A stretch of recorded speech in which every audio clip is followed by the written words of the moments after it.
Welcome to Tanakh Talk. I'm your host, William Hall, broadcasting live from Kingsland, Texas, USA, with another episode of Rabbi Tovia Singer's Let's Get Biblical Q&A. Welcome back, Rabbi Singer. It's always a pleasure to see you every day, every time. Welcome, sir. How the heck are you? I'm doing great. Stellar. I'm Stellar. That's funny. I heard. in Jerusalem. Are you? The question is you. How are you doing? I am Dapper Dan.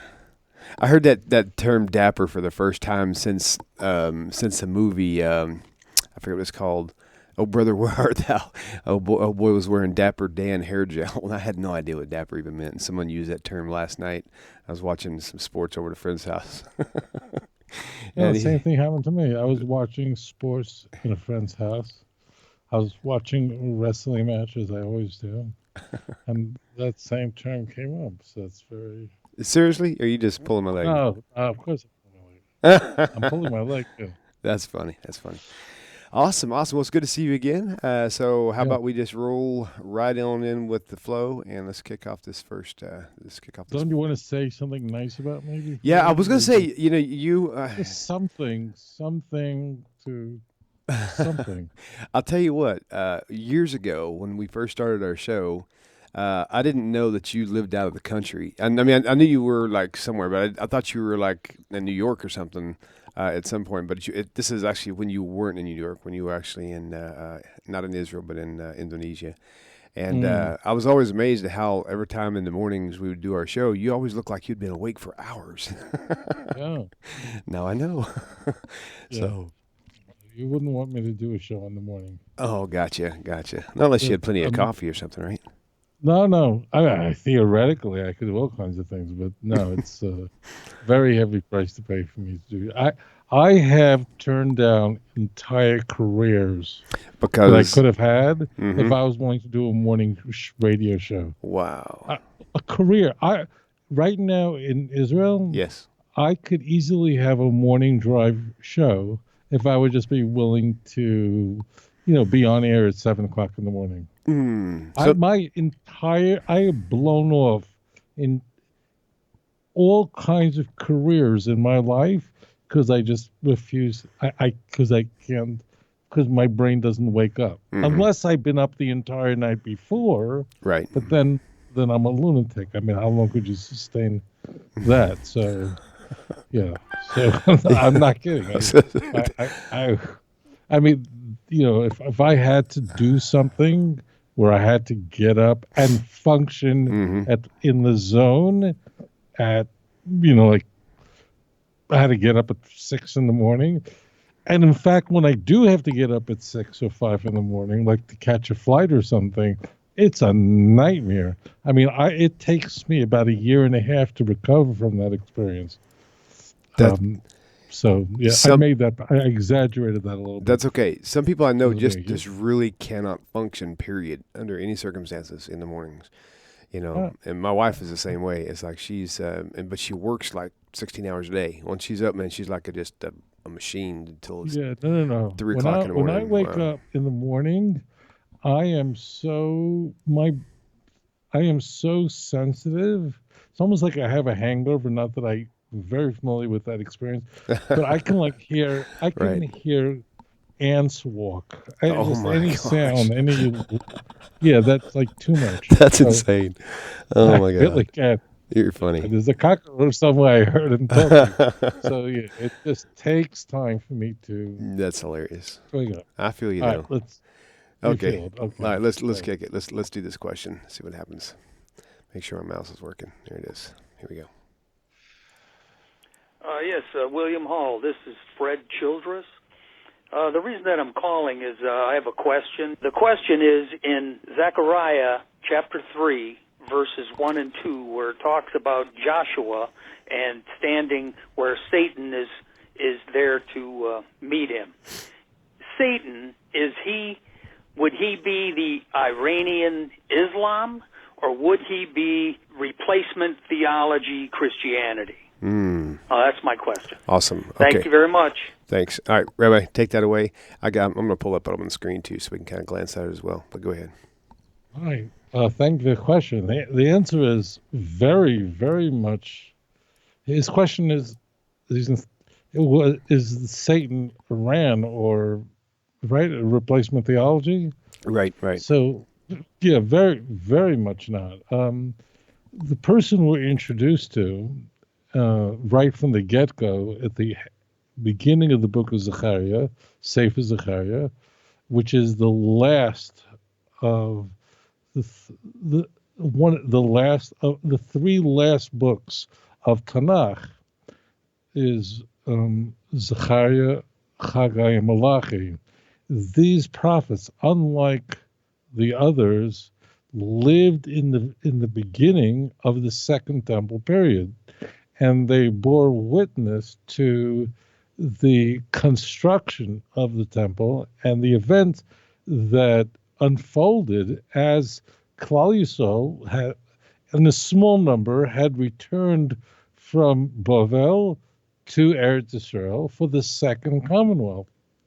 And the book of Zechariah begins with 8 ecstatic, numinous visions, very powerful. This in Zechariah chapter 3 is the fourth of those 8 visions. They're very powerful, but they need explanation.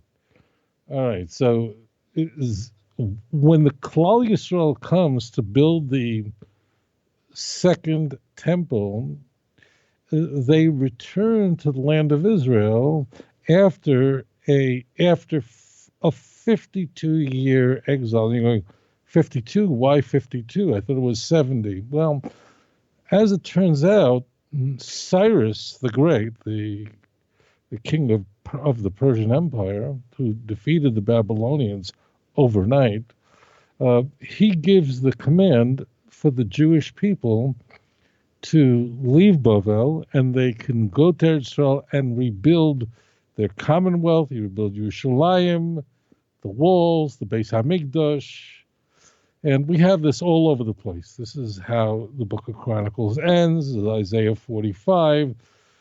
This is the opening of the book of Ezra. It's everywhere. The Jewish people had not been in Eretz Israel for a little bit more than a half a century. They return 42,365 Jews return under the leadership of 2 great men. One of them is Yehoshua, the person we're introduced to in this chapter.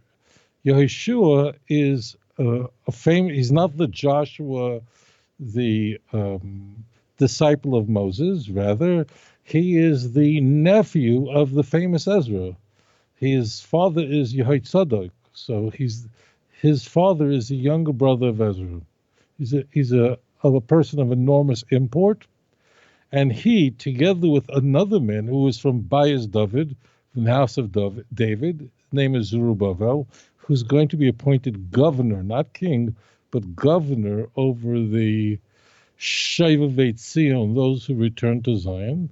Those 2 are going to be the leaders. Now, as you can imagine, when Klal Yisrael, when the Bnei Yisrael, when the children of Israel are seeking to return to the land of Israel, there are forces that are going to try to prevent that from without, meaning those not in Eretz Israel, and also those in Eretz Israel who are there, who are not Jews.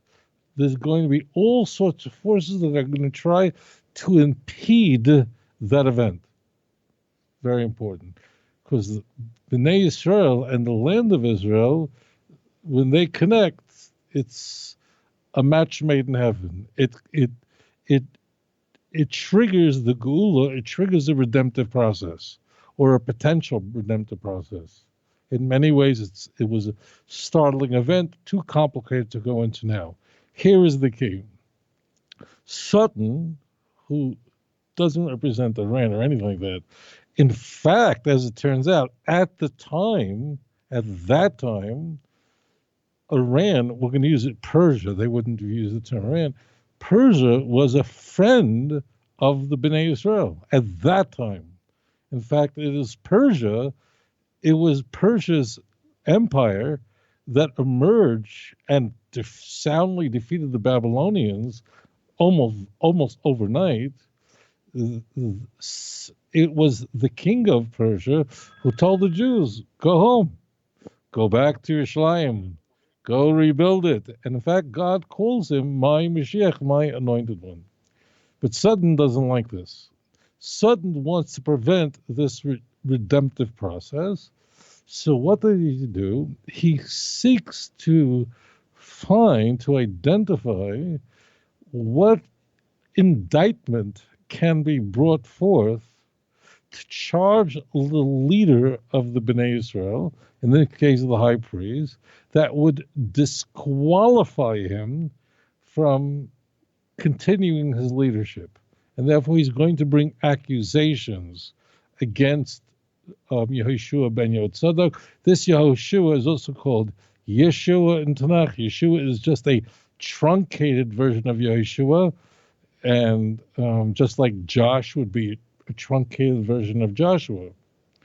And you should know our good friends, the missionaries, are not slow to use this. Right. Anyways, here's what goes on. What possible charge could Sudden bring in front of the heavenly court before God? Because Satan is an agent of God. He's programmed to do his job, but his job was to try to prevent these good things from happening. So here it's not clear from the text, but what we could see in a moment is that Joshua is wearing, this is the son of Yitzchak, one of the two leaders of the return for the Second Temple period. He clearly is wearing dirty clothes, because after God rebukes Satan and says, get out of here, so then Yehoshua is told that his dirty clothing must be removed and clean clothes have to be put on. And the hat that the high priest would wear is to be placed on his head. Now this sounds weird. If you just read this quickly, you wouldn't know what's going on. You would think, how am I going to ever wrap my head around this? And then Yeshua is warned, says, if you follow Hashem, if you continue in your ways, because you're a good man, it's all good. Just don't turn away from being loyal to HaKadosh Baruch Hu. I'm paraphrasing. It's a short chapter. It's only 10 passages long. What does that mean he had dirty clothes on? And Sutton was trying to exploit that in order to disqualify Yeshua. And if Yeshua, the high priest, would have been dismissed, that would have interrupted the process that was unfolding very quickly. Got it? So what does this mean? So it's really, this is where you really could really swoon in love with the Navi. It's really very beautiful. What does it mean, dirty clothes? Not dirty yet. He didn't wash his clothes yet. He's going to wash his clothes. This is all ridiculous. So, okay, so here's what's happening.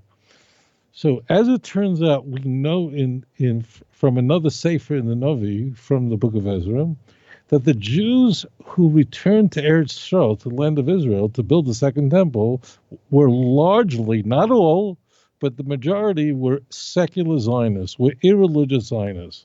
They were people who they believed in God, but there were just an enormous amount of bad behavior. In a sense, for example, we see in Nehemiah chapter 10, 13, that they were Mechalei Shabbos. They weren't keeping the Shabbos. Not all, but many of them. It was a very big problem.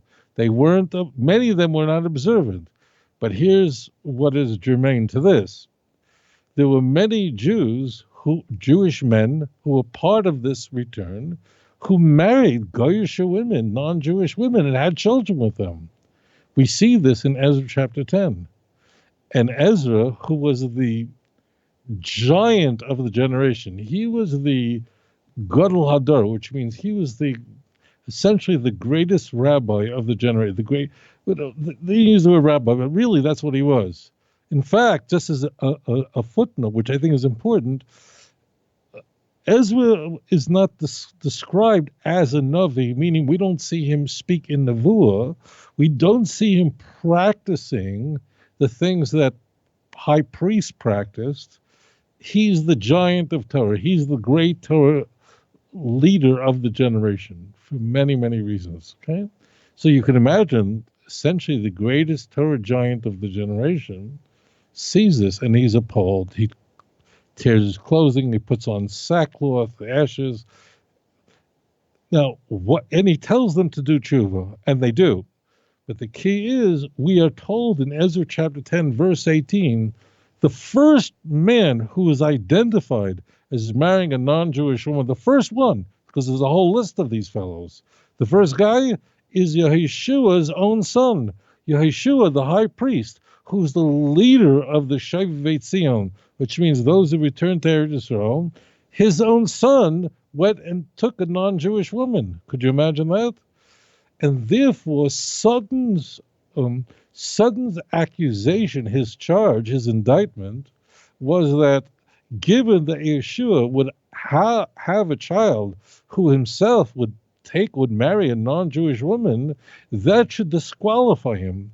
And that's why it's clothing, because it's not Yeshua's own body. I mean, he didn't personally do that which is wrong, but in some way, the fact that his son had behaved so badly, this is the charge, this had to reflect on Yeshua.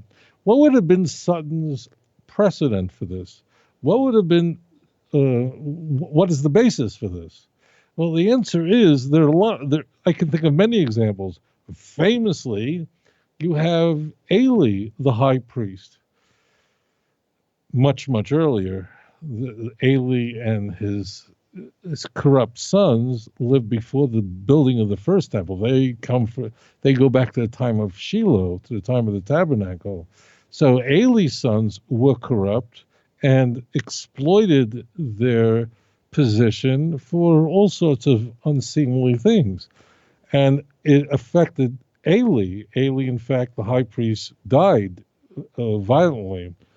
But it's very clear in the text that it's because he did not say anything. He turned away from it. He did not adequately rebuke his children for their behavior. In this case, Yeshua he's exonerated completely. He's exonerated in that Hashem says, just take off, the angel says, remove his dirty clothes, put on clean clothes, put on him the hat of the high priest. And the point is that Yeshua is not responsible for what his son did, because he didn't know it. He didn't see it. The text doesn't say what he didn't, but he wasn't responsible for it. And that's why the chapter ends by essentially delivering a warm, not a rebuke, but a warm warning. And that is, continue in your way, be loyal to Hashem, which Yeshua was, so it's good. And if you and your companions are loyal, it's good. If not, so then you're going to be held accountable. So, and of course, ultimately, this will all lead to a final redemptive process, because the priestly family, the Davidic family, will continue on to the Messianic age. So in no way is Sutton Iran, because Iran, I'm using the word Iran, it would be Persia. Persia at this time was a very friendly country to the Bnei Israel, which makes it very striking that the prophets who lived during this period, and of course I'm thinking of Yechezkel, in chapter 38, which is famous because it describes the war of Gog and Magog at the end of days, identifies Persia as a lead country over this corporation that seeks to destroy Klal Yisrael, and that we'll see in the Messianic age, and they'll head it. And you can say that today, Iran probably is Israel's most implacable enemy, for sure. So that's the context. Sutton wants to interfere with that effort, and it, of course, completely fails. Kosh Baruch Hu steps in. Yeshua is not responsible for what his son did. Thank you very much for your question. All right, we'll go ahead and move on to the next caller. Caller, welcome to the show. Please tell us your name, where you're calling from. It's Tessa. I'm in Arlington, Oh, hi. Texas. Hi, Tessa. How are you? Shalom, guys. Shalom. Good morning. Welcome. Well, I'm super happy. I'm on the phone now. So, but I have two questions. Okay. But I know how it goes. So I'll give my priority question first. Awesome. So I recently shared some stuff about the Holocaust. Like a year ago, I really got into researching not only the testimonies but the mechanics of it. Really awful. And I found lots of things about John 8:44, Revelation 2:9 and 3:9, which of course I already knew, but became abhorrent to. And so I talked to people about this, and they just about had a fit when I asserted that the New Testament was the catalyst for all of that. And they say, well, no. The New Testament doesn't do anything that the prophets didn't do. Any scathing rebuke in the New Testament is just like the scathing rebukes by the prophets or by Hazal for Sadducees, for example. And I disagreed with that. You know, I felt like I can say certain things about my mom that another person can't get away with. But I think there's a technical answer of why that's not really true. When the prophets rebuked Israel for sin, it's not the same as John 8:4, and I want to know exactly why. John 8:4. The second question is, first of all, John 8:4.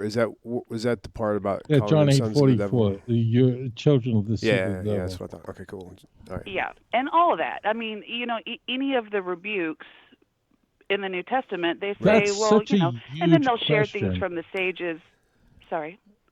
Tessa, why That don't we just go question with this that you question just for asked now? is so massive that any Okay. other Oh, wow. question would only detract. Maybe consider holding on to it to next week, because that's so massive and you're asking such an important question that Yeah.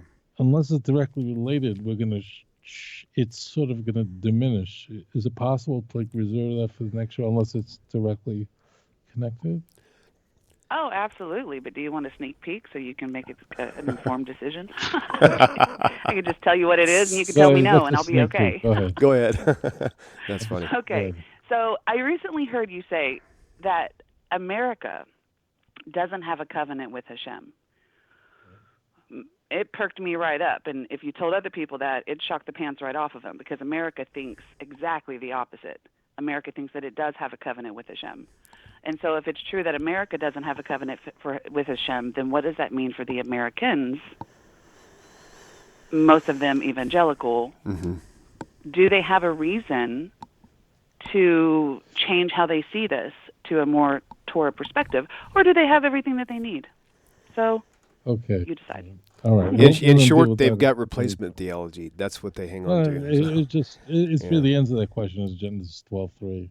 Very good. Okay, Tessa, go ahead and hang up now. You can continue for your answer, okay? Okay. Cool. Thanks. Bye-bye. Thanks, guys. Bye. Bye. All right, Rabbi, take it away.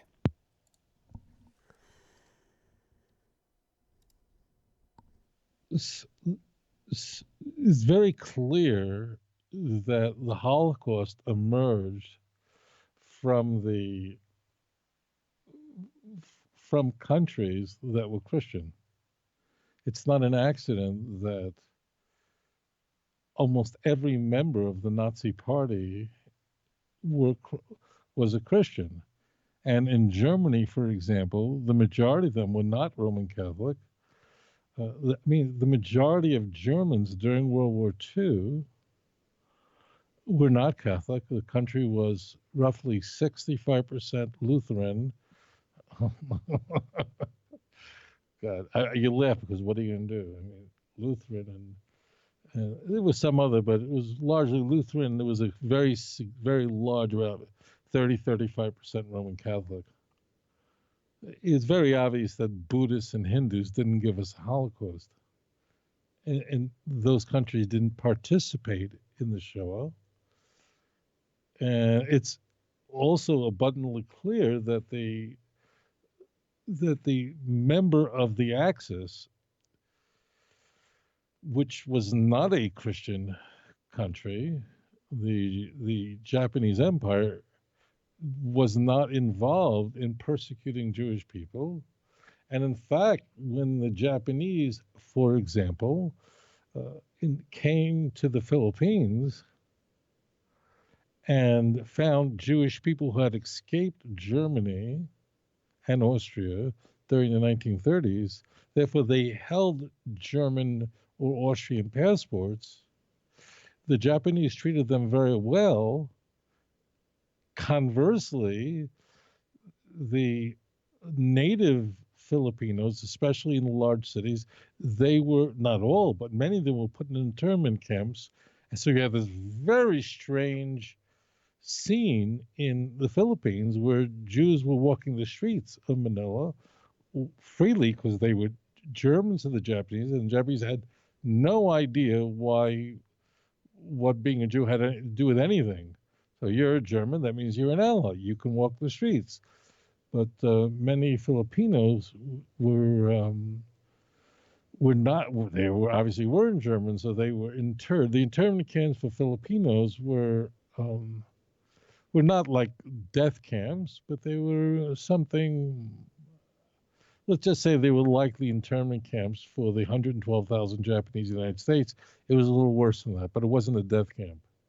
It was very obvious that the Japanese had, not only that, the Japanese saved thousands of Jews by allowing, during the war, by allowing Jews to escape and wind up in Japan, spending the war there, including my yeshiva, the Mir Yeshiva. And they could not understand why the Nazis demanded that the thousands of Jews who were in Japan be surrendered so they can go to Auschwitz. If this sounds crazy to you, it isn't. It's history.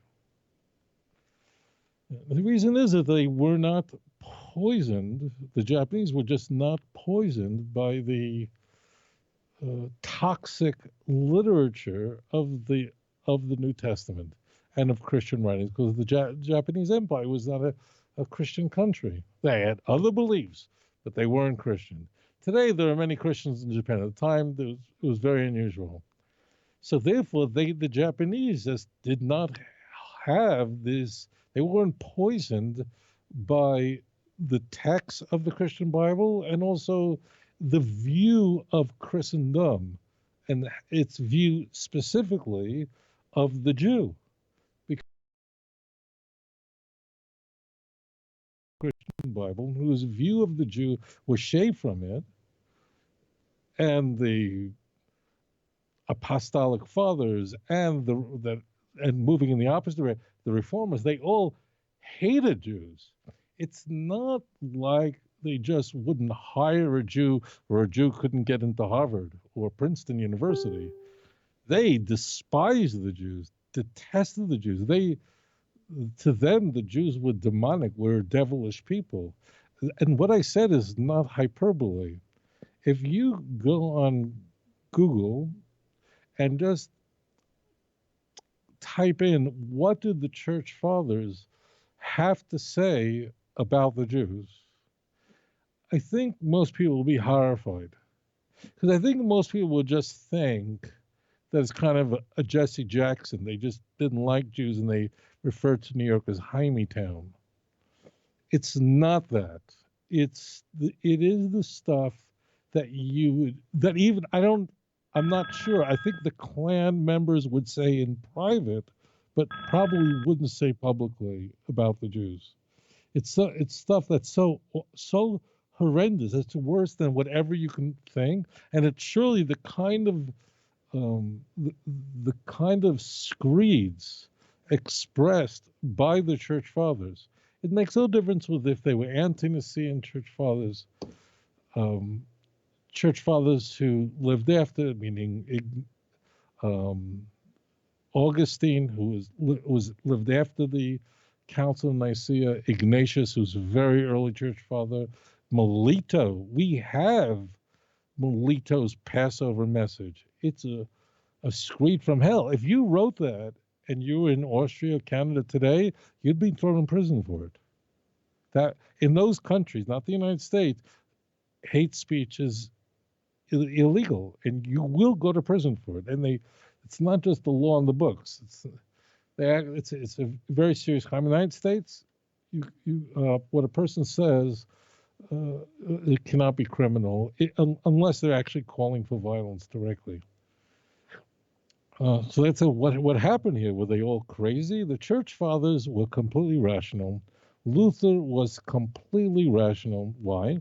He read the Christian Bible, and so you have these statements. You alluded to John 8:44, but there are many, many others. First Thessalonians chapter 2, verse 14 through 16, even as they have of the Jews who both killed the Lord Jesus Christ and their own prophets, and they displeased God to the to all mankind, and they were against all mankind because they hindered them from speaking to the Gentiles. They might be saved, and they were so as always to fill up from the measure of their sins, but the wrath has come upon them at last. I mean, that is First Thessalonians is likely the earliest book in the Christian Bible. If you were to assemble a Christian Bible, not in the order that you now find it, Matthew, Mark, Luke, and John, but if you were to assemble the 27 books of the Christian Bible in chronological order, in the order in which they're written, First Thessalonians would come first, written in about 4950 by all accounts. So it's right from the get-go, the Jews are characterized as the most banal enemies of God. And in contrast, the Gentiles are really nice. It's hard to find a bad thing said about. There's nothing like this said about non-Jews. In the Christian Bible, non-Jews are characterized sometimes as being simpletons, as not really understanding it, not getting it.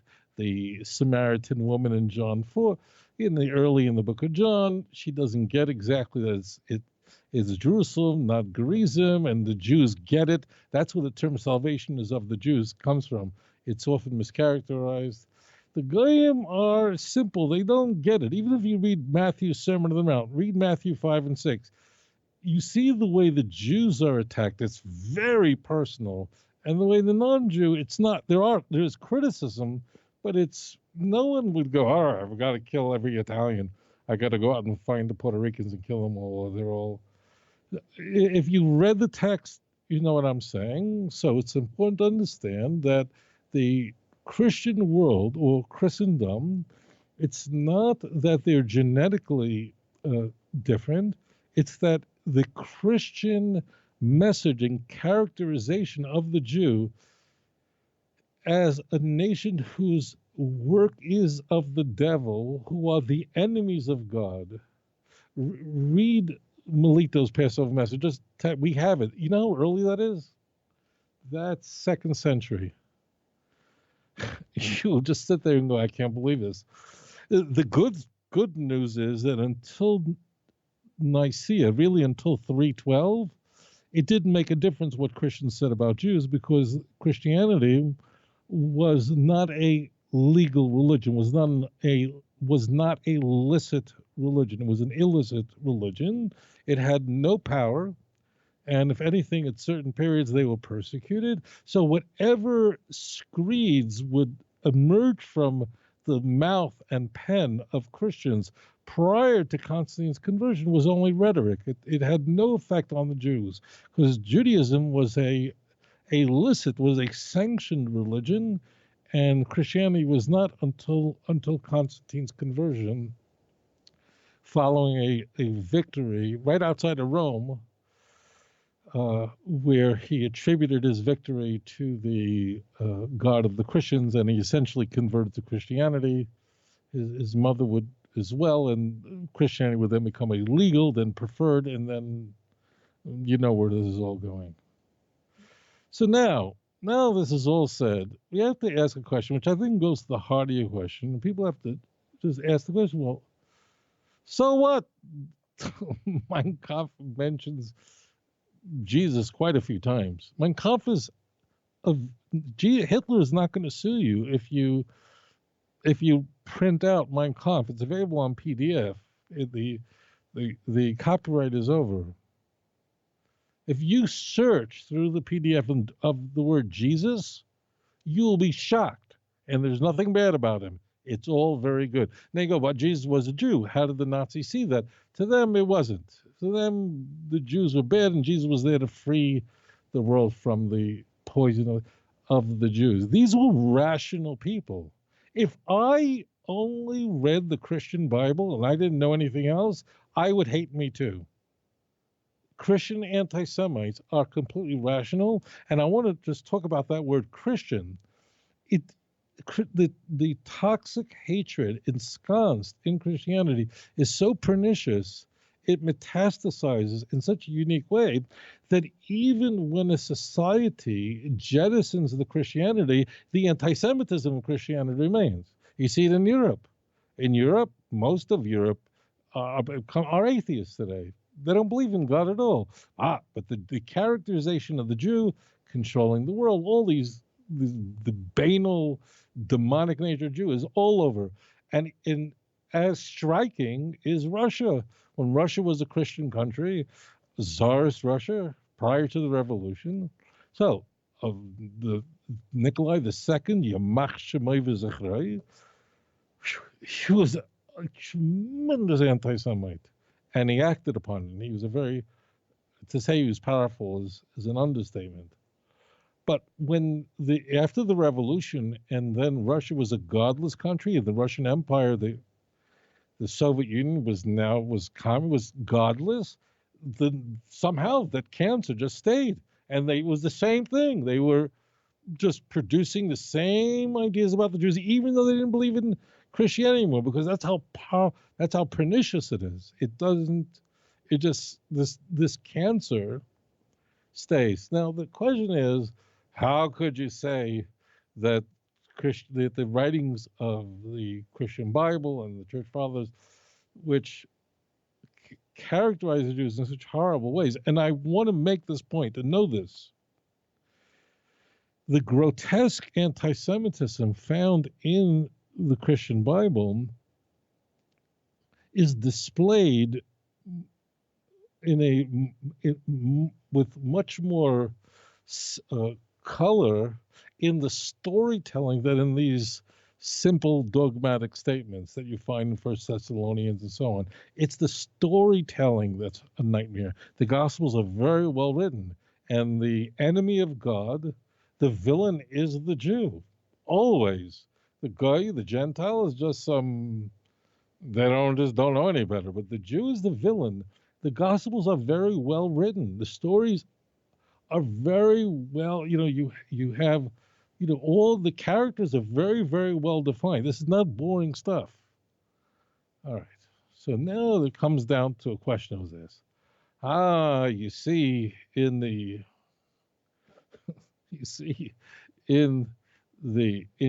Christian Bible, there's criticism of the Jews, but you see criticism of the Jews in Tanakh, in the Jewish scriptures. So therefore, how could you say the New Testament is anti-Semitic? You see it in the Jewish Bible. Now, before we even answer this question, if we accept this, if we take this brilliant argument to its full conclusion, that means that anti-Semitism is impossible. That means that Jew hatred can't be. Why? Because there are things critical of the Jewish scriptures. So therefore, nothing. Then what is anti-Semitic literature? There's so many things in Tanakh that's very critical. So then how is it possible then to say Hitler was an anti-Semite? Mein Kampf is anti-Semitic, and so is Mein Kampf is anti-Semitic. Just like the Torah is anti-Semitic. I know this sounds crazy, but just think from what the question suggests then, that nothing could be anti-Semitic.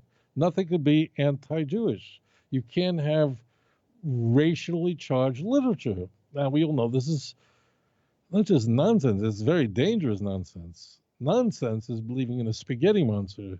This stuff is extremely dangerous. We have paid a very, very high price for this. So there are two distinctions that I just want. There are many distinctions. What's the difference between criticism and anti-Semitism? Like, how are they different? Okay. So there are many differences here. And believe me, the nations of the world know the differences. The first is that the Christian Bible's purpose in writing this was to poison the Jew in the eyes of others, like in the book of Thessalonians. If, let's say, my father said to me, if he didn't think I was doing the right thing, and such a thing has happened in my life, it's hard to imagine. My father, I love him, may he be well, may have asked him, that I did a few things that were pretty dumb. And he said to me, I remember back in my late teenage years, and he said, is how Jew acts? Is this how Ben Torah acts? I mean, someone who studies Torah. And I learned a lot from him. Believe me, when he said that, I thought about it. And he said, this is how a Jew acts to do that? You know, my mother would say that. So it's not anti-Semitism because he's trying to make me better. And he's saying the way a Jew should act is very different than what you did. I'll tell you a story. I never told you this. I don't think I have. In my early 20s, I had a bunch of friends, childhood friends, and they made a New Year's party. And I went to the New Year's party, and I told my dad about it the next day. Oh, I went to the New Year's party. That means January 1st, whatever, 1973. My father blew a fuse. He said, you, a Ben Torah, should attend a New Year's party? That was my last New Year's party. But my father's intent was to make me a better person and to sensitize me that a person who, a Jewish young man who's devoted his life to Torah should even attend such a thing. My father nearly fell off his chair. Now, you're going to say my father's an anti-Semite because he said that? No, because the point of it is to make me a better person. You could take this and apply this anywhere else. You have a young man, a young black fellow, an African-American, and he behaves badly. And if his father says, is this how a young black man acts? Is that how he should behave? So you think his father's from the Ku Klux Klan? How stupid. His father is saying you should be handling yourself, you should be conducting yourself in a much better way. The purpose of it is to make the person better. Now, if someone goes, you know what Jews do? They do all these things to another person? What does that have to do with me? Mein Kampf wasn't addressed to the Jews. Hitler wasn't trying to make us better. His husband isn't addressing it to us. The book of Thessalonians wasn't written to Jews. These texts are written in a way that are written to others. Why would you do that? If you're writing to say you should be a better person and Jews don't act this way, or you're a Jew and you're behaving badly, how is that possible? That's not anti-Semitic. I'm clearly trying to make the person better. What is racist, what is bigoted is I'm going to another buddy. I'm saying, you know how the blacks behave? You know how the Asians behave? You know how the Puerto Ricans behave? What am I? I'm not trying to help the Puerto Ricans. I'm trying to poison your mind against them. It's so clear, that's so transparent. The Christian Bible is written in a way to poison the reader's mind against the Jew. And to be sure, you could see how the Christian Bible characterizes the non-Jews in the story and how it shapes the story to make the Goyim look terrific, or at least they look parav, they look lukewarm. But most famously are I nearly said most famously. I really would retract that. For example, because there are many, it's everywhere. I challenge you to read Mark is only 678 verses. Matthew, the Goyim are just don't get it right, but they don't get it wrong either, and they just have to be told the right way. They're never spoken about this way. Now, we act bad, but the Goyim don't. Do you understand how badly that looks? When Jesus is standing there and the Jews are screaming, crucify him, and Pontius Pilate and his wife, Matthew 27. This is Matthew's passion narrative. It's not even the worst of all the passion narratives. They are both saying that Jesus is innocent. His wife says, I saw it in a dream. It's the only place in the Christian Bible where we're introduced to Pontius Pilate's wife. And she thinks he's innocent. Pontius Pilate thinks he's innocent. He washes his hands of this because he believes he's innocent. The Jews say, free Barabbas. And the Jews famously are made to say this grotesque statement that we take his blood upon ourselves and our children. And our children. That's why Christians today continue to say that the Jews are responsible for killing Jesus. And they quote that the Jews that the Jews today are culpable for somebody did 2,000 years ago. So the scene, I was saying, you know what those blacks did? And not the whites, but the blacks did. What are you, an idiot? Of course you know the difference. So the difference is that the Christian Bible is not only presenting the Jews as an enemy of God, even worse. In the Christian Bible, the Jews are portrayed as knowing the truth but rejecting Jesus anyway. Never does a Gentile get accused of this. Is mind-blowing. That means the Jews, the Jewish leaders, know Jesus rose from the dead, but they're willing to bribe the Roman soldiers. They're willing to pay off false witnesses, bribe false witnesses against Jesus. Why would they bribe? If they thought the guy was guilty, it's one thing. But here we're showed that they know that Jesus was crucified and rose from the dead and deny him anyway. That charge is the most odious charge, because that means that the Jews are really a demonic, just like the devil, Lucifer, in Christian theology, knows the truth but rejects God and Jesus anyway. That's very important. That's a very important principle. Lucifer that word is not in a Christian Bible, but that's what the term is. But Satan knows the truth. He was the highest of all the angels, but went into rebellion against God. That's what the Jews are. The Jews deep down know the truth. The leaders knew that Jesus was the Christ. They knew he was the Son of God. They knew he rose from the dead, but sought to bring false witnesses in order to convict him. And they falsely encouraged Pontius Pilate to murder someone who was utterly innocent. Even the Gentile understood it. So once you start going, oh, the black people, they do all these things, but the white people, they're just, what are you talking about? That's the difference between criticism that makes someone better and words that are poisonous darts to kill somebody, to destroy us. Christians are not insane. They're doing what I would do. If I was only familiar with the Christian Bible, and I just knew a few little creation story and a Noah story, I would totally hate me. Except they go, why do these Christians exhibit such love for the Jews today? The reason is because of a premillennialist movement that has been very powerful, that began in the 19th century, that says that God's covenant with the Jews is eternal and was never undone. The Jews still need to be converted to Christianity, but the Jews are the chosen people, and therefore, because that movement sought to destroy replacement theology, which it did. It was a movement that was conceived of by John Nelson Darby, a British theologian, preacher who came to the United States in the 19th century. So therefore, that church had to reinvent or rewrite this or go, it doesn't mean that, it means something else. And very forced, look, I'm happy that those people don't want to sit and kill me on the spot, but it requires, the Schofield Bible, meaning you need another element in there in order to turn down the heat, and it did.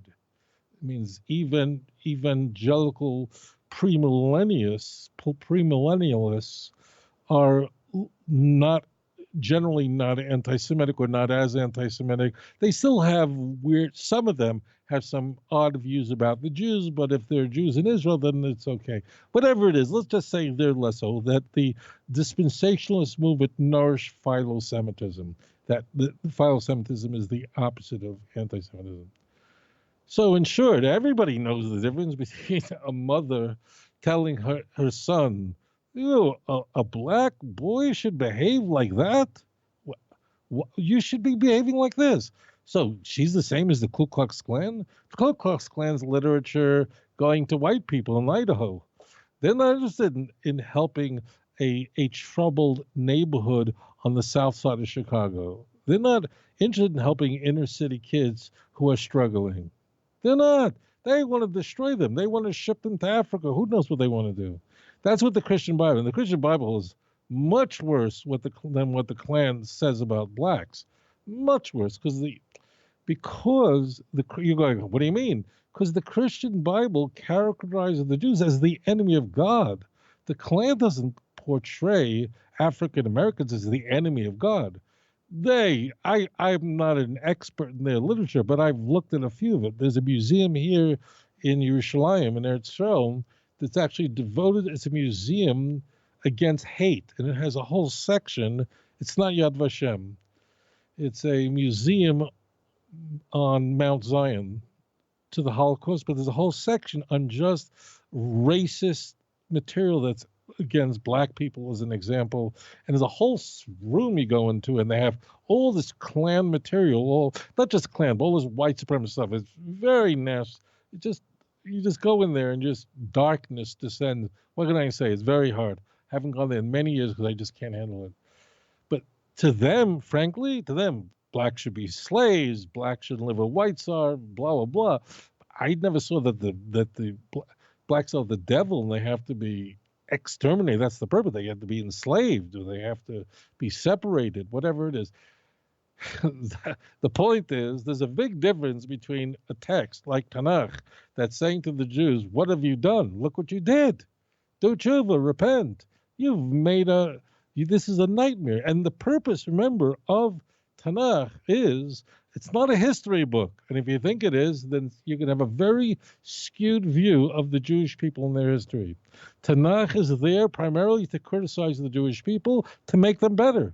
It's an instruction book for mankind, but if mankind is to be saved, the Jew has to rise to his proper place in history, because the Jew is, after all, a member of the Mamlechas Kohanim, a kingdom of priests, V'gai Kadosh, and a holy nation. Our whole job is to raise up the world, and if you fail, the whole world collapses. So the argument that is made, there's anti-Jewish stuff then there's anti-Jewish stuff in Tanakh, so therefore whatever grotesque screeds in the Christian Bible and the writing of the Church exists, they're not anti-Semitic because you have criticism of the Jews. That means that anti-Semitism is not possible. Then what is anti-Semitic? Then there can't be. So you see that that's not possible. So with this grotesque argument, this banalist, vacuous argument, is designed in order to expunge,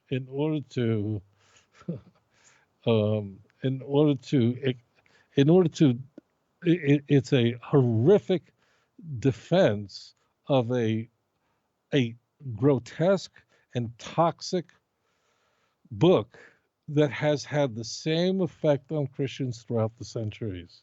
And the consequences were paid for in Jewish blood. That's the answer to your question. Criticism, I criticize, I want you to be a better person. But if I go to you and I say, you know what these blacks did? You know what these Hispanics did? You know what these Chinese Asians did? You know what those yellow people do? Well, then I'm a racist. Why? Mm-hmm. If I would go to a person who's Japanese and say, you come from a great people, what are you doing? And whether I'm from the group or not, I could criticize a group and say, look, you guys could do better than that. This is not the right way. So that's fine. But the Christian Bible is a grotesque anti-Semitic screed that portrays the Jews as the absolute enemy of God, and Luther was a completely rational person. It is a tragedy.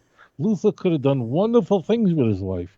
He could have been a great person, but instead he became an enemy of HaKadosh Baruch Hu, the enemy of Klal Yisrael, because he was poisoned by these texts. And therefore, I just conclude, and that's why in the Nuremberg trials, when Nazis were indicted in their own defense, some of them claimed, for instance, the editor of Der Stürmer, he argued that there was nothing that appeared in Der Stürmer that did not appear in Luther's books like The Jews and Their Lies.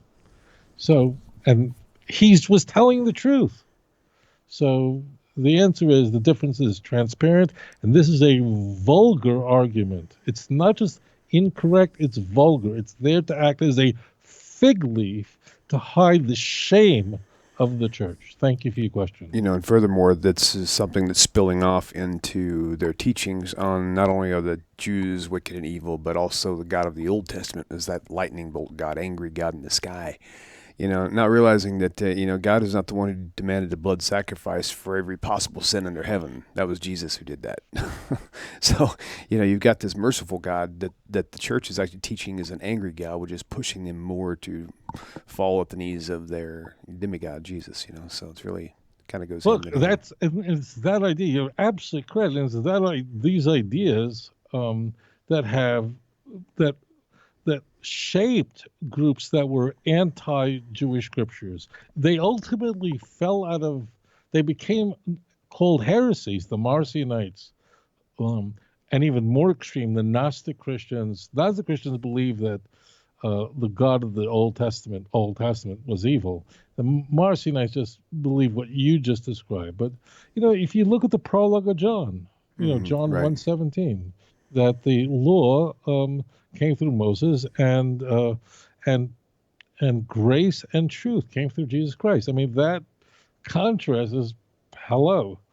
So of course Christians they'll deny this to the death. Oh, sure. But of course that's the old covenant, that's the Old Testament, even though it's the same God. Absolutely. Yeah, absolutely. Cool. Okay, let's move on to the next caller. Caller, welcome to the show. Please tell us your name, where you're calling from. You're live on the air. Hi, Jan from Gainesville. Hi, Jan. Welcome. Hi. Let me put you in my ear. Okay. Okay. So, hi, I'm Ann from Gainesville. Nice to see you all, and hope you're having a great day. Thank you. And I'm You as well. enjoying your program. And I wanted to maybe go into a question. I had a question, but I'm going to change it. I'm going to change my question because this one has really been on my mind. I've been trying to wrap my head around what society really should look like. I mean, we've been talking about, the Holocaust right here and, different parts of the world and how the Jews have been treated over time. I want to talk about how, if Rabbi could, please give some type of explanation of what the socioeconomic, how people really treated other people during, let's say, like the most precious time, like during the precious time of King David or King Solomon. I know that there were campaigns and wars and such, but when travelers came through Israel, what kind of society were they looking at? How is God's description of how society should react, how people should react towards each other? I mean, when I read the scriptures, I see a society that is so pure and pristine and how it was set up by God. I just wish Rabbi could express to us. And we have no clue. I mean, we have no clue of this type of setup that God has in store for us in the future and how it was set up when he was actually present in his Shekinah glory was in the temple. And so you're kind of wanting to know you. what it's going to be like in the world to come, basically. What should society look like Well, during she wants to know about history, what you would have seen Right. going back in history. Right, but the whole thing 2000 I years, you can't- dial it back. I get that. I just can't help but think that she's talking about how it's such a perfect and pristine thing, and that's Right, kind of so how we'll it's going to get be into in the that. world to come. We'll get into So what Right, should it's- society look like during King David's time? Yeah. Is that correct? All right. Thank you. Thank you very much. Okay, Thank you. Thank you for your question. go ahead, Rabbi. So, as it turns out, the 80-year period that spanned the rulership of David and Shlomo, each one of them was a prophet of an extraordinary person, each one. So they each ruled for 40 years.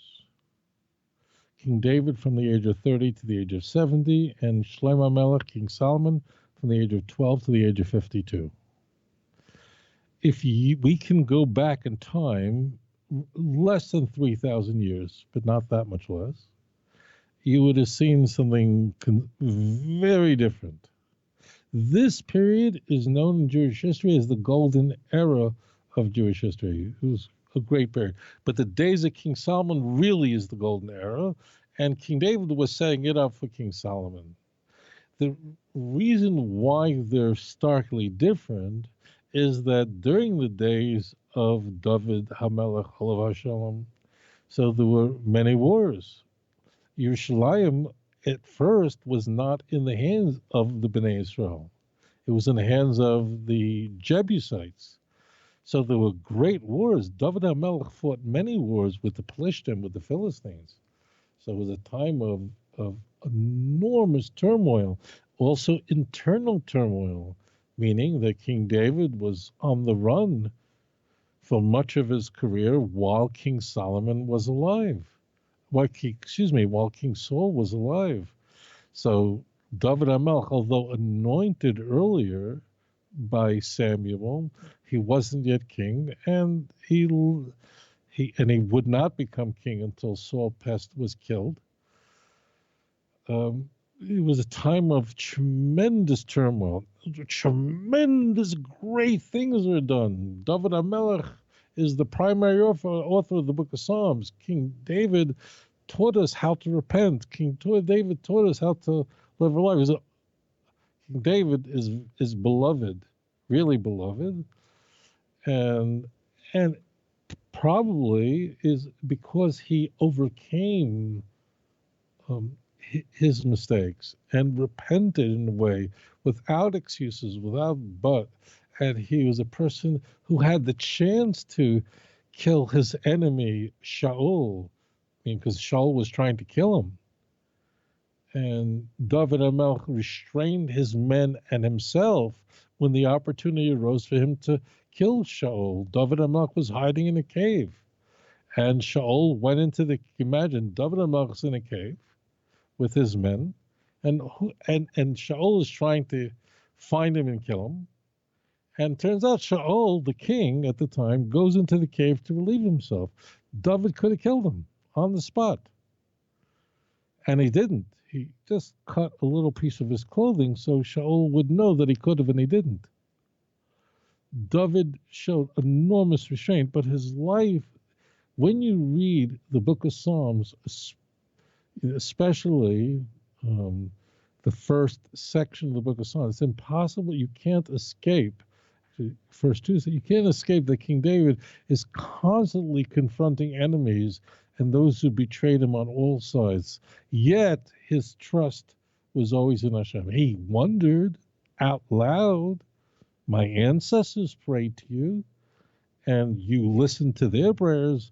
I don't feel like you're listening to me. Has that ever happened to you? Well, you prayed for something, and you go, I don't hear you. I believe in you, but why aren't you answering me? I don't feel like anything is happening. Maybe you don't hear me, and you sure did listen to somebody else. That is the opening of Psalm 22, a chapter, incidentally, that was plagiarized, that was exploited by the church to have it talking about Jesus. Of course, these passages would make no sense, but that's how Psalm 22 opens. So it's a very different situation. King David's life was one full of turmoil, full of enemies on all sides. A son that wants to kill you is not nachas. If you're upset that your son hasn't called you in 3 weeks, that, probably, your kid could sometimes doesn't call you as often as you'd like. Your daughter doesn't call you all you like, so you go, I don't hear from you. King David had a son who wanted to kill him. Is that nachas? Could you imagine such a nightmare like that? And King David cried out, and all his crying out, why do people want to kill me and destroy me? And all those texts would then be copied and then pasted into the mouth of Jesus. My God, why has you forsaken me? That's the cry of dereliction, the book of Mark. How the heck did that get in there? That was stolen from Psalms. King David is talking about himself, not about someone else. The reason I explain this is you don't have this at all during the years of Solomon. The time that Solomon is anointed as king, and that's really how the book of that's how the book of Kings begins. It begins not really with that. It begins with King David is dying, but it's all about King Solomon has to be anointed. And a pretender to the throne is running around claiming that he is. But that's why it's there. That's why King David's deathbed events is recorded there, because it's a setup for King Solomon. Once Solomon is taken to the Gihon and he's placed above the Shiloach and anointed, it launches a 40-year period of time where there was no war. Not only wasn't there war, not only was there an absence of any military engagement, but just the opposite. All the nations came just to behold King Solomon. His fame grew all over the world, and people came to just behold the first temple. It was a time of complete peace. It was a time of complete tranquility, and it was a time when Klal Yisrael was held up to the highest level. And in fact, during that period, during the time of King Solomon's reign, the Jews did not accept converts to Judaism because there would have been no test. Everyone would want to convert. Not kidding. They weren't Makabel Gerim. They weren't. Now, King Solomon's own wives were allowed to convert. But aside from that, they shut down the conversion process because there would have been no impediment to someone converting, and then they would, as soon as the fun was over, and it ended quickly after King Solomon's reign, when his son did a very, very foolish thing by listening to his friends. His name was Rechavam. So it ended. Wow, did it end? So the answer is that the reign of David and the reign of King Solomon, lasting the same amount of time, were very, very different. Now, King Solomon was given peace, was given reign, was given wisdom because he was to build the Beis Hamikdash, the first temple. Is a promise made to King David in 2 Samuel chapter 7. Immediately after Nathan mistakenly says that David could build the temple, Nathan has to run back and go, God just told me you can't, because the prophets were the greatest people that ever lived. The prophets were the greatest examples of a human being in history. No one greater than the prophets. But a prophet, unless he or she is receiving prophecy, sometimes they would give their opinion, and it wasn't based on prophecy, it was just based on sound reason of a very great person. But there were times where they gave an opinion and God went, no, you didn't get that from prophecy, and go correct the situation. That's an example of it. Now, why is that in Tanakh? There's good reason beyond the scope of this show. King Solomon made mistakes, massive mistakes, by allowing himself to accumulate wealth and have way too many wives. And the Torah forbids this. He rationalized by thought, by marrying all these women who were the children of kings, the daughters of kings, he would have peace in his life. He thought the wisdom that he was imbued with early on in the book of Kings, that God promised him, would inoculate him would protect him against the stumbling block that would ordinarily be overwhelming for any other person, to have so many wives, to have so much wealth, and have so many horses. See 1 Kings, 9, 10, it's not going good. Okay, you could see, in the beginning, Solomon's just amazing, but then you see he's married some really bad women. The worst is the daughter of Pharaoh. What is the lesson? The lesson, King Solomon says this in the last book he wrote in his life. King Solomon was a Navi, but Naviim made mistakes, and King Solomon surely did. And you just read what it says at the very end of his last book. He wrote the book of Song of Songs in his younger years. You remember, King Solomon became king at 12, so younger years is really... He wrote the book of Proverbs later, and the book of Ecclesiastes, Sefer Koheles, toward the end of his life. And remember, King Solomon was the richest man in the world, the wisest man in the world. He had everything. In fact, I would posit to you that there was no person who had everything the way King Solomon did. And therefore, King Solomon was eligible to make the kind of statements that no one else would have been eligible to make, because no one ever had everything the way King Solomon did. So what is the takeaway? So that's what King Solomon says at the end of Ecclesiastes. He says, Soif Dara Kol Nishmo Es Elikim Yiras Mitzvaysav Shmor Es Kol Odom. What is the most important matter? The Soif Dara, the end of all, when all is heard. Soif Dara Kol Nishmo. When everything is said and done, what is the purpose? Is to fear Hashem and to be loyal to Hashem. And that's it. Doesn't say believe in the Trinity. Don't say eat the body and drink the blood of Mashiach.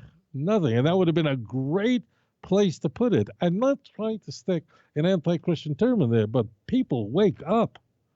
I mean, if King Solomon knew about Christian doctrines, that is not the way the book would end. This is the end of all matters. The end of all matters would be Mark 16:16. Okay? So that sums it all up. And you notice that he says this is the obligation of all mankind. And he's not specifically talking about observing Shabbos, because all mankind is to guide their lives this way. Showing you this, we have another sefer that's much older than the book of Ecclesiastes. In fact, older than the Torah. It's the oldest book in all of Tanakh, the book of Job. Job was very righteous. It never says that he kept Shabbos. It never says that he put on tefillin. Why? Because Job wasn't Jewish. He was a Ben Noach. So he was righteous. He feared Hashem. That's the ideal way that a person should live. So the book of Job is written about a non-Jewish person who was a Ben Noach, who was loyal to Hashem. But it doesn't say that he was loyal to Hashem because he kept Shabbos, because a non-Jew is not obligated to keep Shabbos. But he had tremendous fear of Hashem. Sutton was given the task of testing that. So therefore, that's what we see from the two. King David is really... the argument could be made that King David was really one of the greatest human beings that ever lived, because he overcame challenges, because he was tested, and because he made mistakes in his life and was able to, without any but, however, just say, I sin before Hashem. And this is how to get it right. And God is not looking for blood. He's not looking for any of those things for an atonement. He wants a broken and contrite heart. That he'll never despise. This is the reason why David HaMelech is mentioned in Tanakh more than Moses.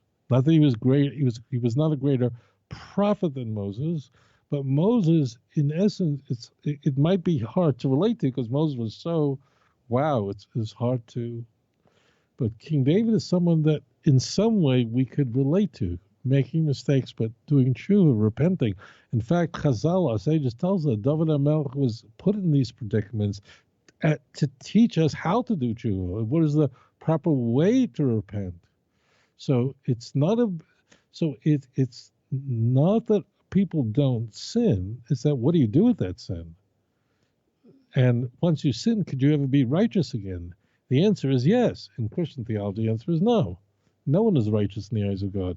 King David was, and he repented, and God forgave him, and he became the most popular figure in Tanakh. He's everywhere, and you can relate to him. So that's the, but there's a very stark contrast between the two. King David, in fact, engaged in so many wars, and he was successful in them, most notably defeating Israel's implacable enemy, the Pelishtim, the Philistines. but it was ongoing. In fact, when King David was nifter, when he passed away, the Philistines didn't disappear. It was really an ongoing process. So, but if you want to know, just look at the last two verses of the book of Ecclesiastes, and that surely sums up what HaKadosh Baruch Hu, what the Holy One, blessed be His name, wants from each and every one of us. And when we achieve this, it will trigger the coming of the true Mashiach, b'meher b'yameinu, quickly in our time. Thank you for your question. Indeed, indeed. And then we will certainly see exactly how close that time was to the world to come, for sure. Nice. All right, we're going to move on to this next caller. Caller, welcome to the show. Please tell us your name, where you're calling from. This is Winnie from Atlanta. Hi, welcome. Hi. So my one question, the first question that I had was actually a clarification of one of the things that I asked in the past. A couple of months ago, Rabbi, I asked you about the meaning of the tetragrammaton. And I know you explained that it's a compression of 3 words and that it basically means eternality of God. It reflects that. Just wanted It to ask, conveys like, that. That's not the only thing it that. means, but it conveys that, yes. Right. So I just wanted to ask that if that's something that we, like, how do we know that it conveys that or that is the meanings? The other thing was, again, regarding a name of God that I was reading up on. So you have explained that in the Tanakh, God is Rahman or Rahum, like that's mercy, God is reflected in that name. So there's another name that kind of goes along with that is, I don't want to mispronounce it, but it seems that it's pronounced as Hanun. And it was also sometimes translated as gracious and merciful and compassionate. So I wanted to see if there's any difference between the Rahman name and this name. So I'm reading like Exodus and Chronicles and Nehemiah. It just occurs again and again. Thank you. Okay. Yeah. First of all, assalamu alaikum. Thank you very much for that question. Thank you so much. Go ahead and hang up now. You can tune in for your answer. Thank you for everything that you're doing. Awesome. Appreciate that. Thanks. All right, Rabbi. So I'm going to answer this very simply. Of course, we could spend 50 shows on this, but True. on just a simple pshat, meaning plain meaning level, the word Rahman, Rachamim means mercy. That's the English word that is, and the word Chain means grace. Okay. That's our best attempt. We're just going to pick words out. But what do they really convey? So, Chanun, that grace really means that HaKadosh Baruch Hu provides a forgiveness and gives us His shining benevolent light, and it's completely undeserved. Okay, that's what you should know about Chayin. Chayin means that HaKadosh Baruch Hu, the Holy One, is providing for us His eternal grace that is completely undeserved. It's basically unilateral. It's something that travels between God to man, and it's essentially undeserved. It's really very straightforward. Rachamim is very, very different. Rachamim is not unilateral, but it's bilateral. So the word Rachamim, the meaning that is conveyed by Rachman, Hashem is one who is merciful, could be understood by the meaning of the word Rachamim and what it comes from. So the word Rachamim contains the word rechem, which means a womb. As it turns out, it's the exact same word in Arabic. So somehow, when we ask for God's rachamim, or God gives us mercy, has mercy on us, He is doing something that is directly related to the existence of the unborn inside his or her mother's womb. What does that mean? So, when a child is still not born, life is really good. Everything is taken care of. It's nice and warm. Oh, it doesn't have to eat a thing. all the food's taken care of for him. He's protected. It's fantastic. It's a fantastic existence. Not a problem in the world. He has peace. He's safe. He's cocooned in a protective sac and a protective womb. That's all it's there is to protect the unborn. He's fed. He's changed. Everything is taken care of. All the nutrients taken care of. Now, the question that comes to mind is, on what basis should an unborn child receive such paradise? Imagine a world that's so peaceful that nothing can bother you. Everything, you're all protected all over the place. Not only that, you don't have to eat. All the most delicious food is fed to you, not through your mouth, but it's fed to you through the placenta. And you don't have to even go to the bathroom. Everything is taken care of for you. You're brought into the world. You conceive. You don't have to think about it. You're just brought into the world. It's an amazing thing. So on what basis does this unborn child have such an existence of paradise, of such benevolence? It surely cannot be said that this unborn child has done anything to merit this existence. The unborn child didn't do anything. Did anything good? Did anything bad? But didn't do a thing, right? So on what basis is the person who occupies a womb enjoying all this splendor, these wonderful things, not based on what he or she did, but is based on his potential for the future. And therefore, the resident of the womb enjoys tremendous nutrition, protection, is brought into existence there, not based on what he did, not as a reward for anything of the past, but because of the potential for the future, because you can become great. And that's when we beseech HaKadosh Baruch Hu, and we ask him for rachamim, and we call that name, we appeal to this name. What we're asking HaKadosh Baruch Hu is, would it be that you would bestow us with the benevolence of the unborn in the womb? I'm not asking you to save me based on what I have done, because perhaps I didn't do what it would take to merit your benevolence. But Hashem, I have potential for the future. I can raise myself up. I could change. I could turn my life around. I have potential for one day being a great day. And as it turns out, Judaism teaches that sin is not a man. It's an event. And that event happened yesterday. Yesterday ended last night. Today is a new day. But it's Hashem's rachamim, meaning his wombness, that we're appealing to. Just like the unborn did not do enough to merit her own benevolence, perhaps I haven't either. In fact, I'm pretty sure I haven't. But HaKadosh Baruch Hu, you know the thoughts of every person. You know my potential. You created me this way. You promised in the Holy Torah, in the words of Moshe Rabbeinu, Olav Shalom, that HaKadosh Baruch Hu put before us good and evil, life and death, Deuteronomy 30, verse 14 through 19. It's all laid out there.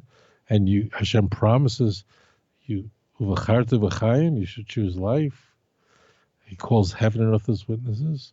Would it be that HaKadosh Baruch Hu would bestow his mercy on me, not based on what I did yesterday. What I did yesterday was a disaster, but my potential for the future. So it's a completely bilateral exchange between the two, not based on the currency that I have. I may not have enough currency, but I do have the potential for that currency to raise myself up and to have Debunking with you and to kiss you back. Yishakeni min neshikos pihu ki tovim doidecha b'yoyin kiss me with the kisses of thy lips, for thy love is better than wine. Right. Why the lips? Because that's where HaKadosh Baruch Hu put it's here that Hashem inserted our spirit. So that's the nafkamina, that's the difference between chen and rachamim on a very simple level. That's the basic shot. Thank you for that question. Awesome. And also, just an update, guys, on the callers that call in. I finally found out how to keep people on, take in more than one call at a time. So right now, there's one call on hold. Actually, there's two calls on hold. I'm fixing to answer one of them. So if you hang up, you will probably not get a chance to call back. So stay on the phone right now. Let's take this caller. Caller, welcome to the show. Please tell us your name, where you're calling from. Caller, you're live on the air. Okay, somebody stepped away from the phone, looks like. Let's try it. There we go. We'll just take this one. Caller, welcome to the show. You're live on the air. Tell us your name and where you're calling from, please. My name is Jay. I'm calling from Miami. Welcome, Jay. I had a few questions. My mother says, Rabbi, I hope you had a good Shabbos, first of all. Second of all, my question is, don't we call Satan is really the ego? So let me just answer. Thank you for that question. Okay, let's go with one question. We got a lot of callers, so we're limiting one question per caller. So thank you so much for your call. Okay, thank you. Thanks.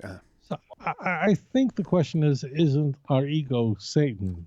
I think is what he's saying.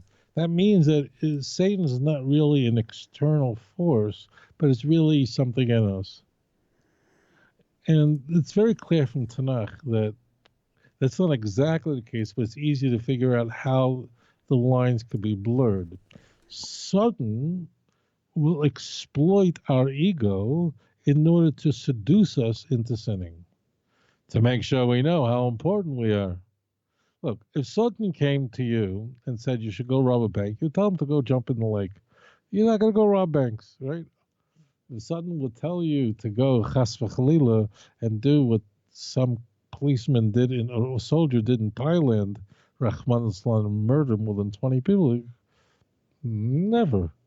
So Satan is not an idiot, because HaKadosh Baruch Hu gave Satan the ability to seduce us in a way that we're very susceptible, and that's our ego.